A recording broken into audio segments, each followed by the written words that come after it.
প্রিয় মায়াবতী, আমার মনে হয় তোমার প্রিয় শাড়ি হয়ে যাই কপালের এক ফোঁটা টিপ। কখনো আবার হিংসে হয় খুব চিরুনিটার উপর।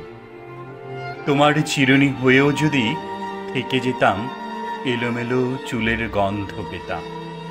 আমি নিঃশেষ হলাম, আমি মাতাল হলাম। আচ্ছা, আমি যদি তোমার কবিতা হতাম, মিষ্টি সুরে আবৃত্তি করতে, অথবা যদি তোমার প্রিয় কোনো গানের প্রথম লাইন হতাম, গভীর ভালোবাসা দিয়ে তা শ্রবণ করতে। তোমার কথামালার এত মাধুর্য কেন?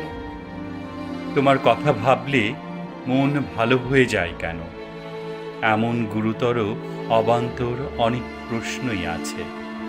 সব প্রশ্ন একদিনে বলা যাবে না।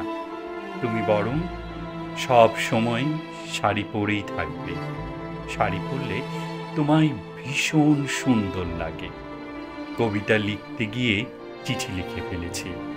আসলে অল্প শব্দে তোমাকে লেখা সম্ভব নয়। এত শব্দের ভিড়ে বারবার বলতে ইচ্ছে করে, তোমার হাসিটা ভীষণ সুন্দর। এটা আমার মানসিক প্রশান্তি।